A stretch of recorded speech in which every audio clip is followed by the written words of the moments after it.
తుది దశ ఎన్నికల ప్రచారం గురువారం సాయంత్రంతో ముగిసిన నేపథ్యంలో ప్రధాని నరేంద్ర మోదీ కన్యాకుమారిలో 45 గంటల ధ్యానానికి కూర్చున్నారు. అంటే శనివారం 7వ దశ పోలింగ్ అయిపోయేదాకా ఆయన ధ్యానముద్రలోనే ఉంటారన్నమాట. గురువారం సాయంత్రం తిరువనంతపురం నుంచి ప్రత్యేక హెలికాప్టర్లో కన్యాకుమారికి చేరుకున్న ప్రధాని మోదీ అక్కడ భగవతి అమ్మ ఆలయంలో పూజలు చేశారు.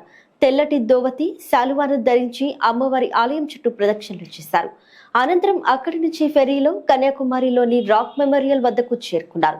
ఒకవైపు బంగాళాఖాతం, మరోవైపు హిందూ మహాసముద్రం, ఇంకొక వైపు నుంచి అరేబియా సముద్రం, ఇలా 3 సాగరాలు కలిసే సంగమ స్థలి అది.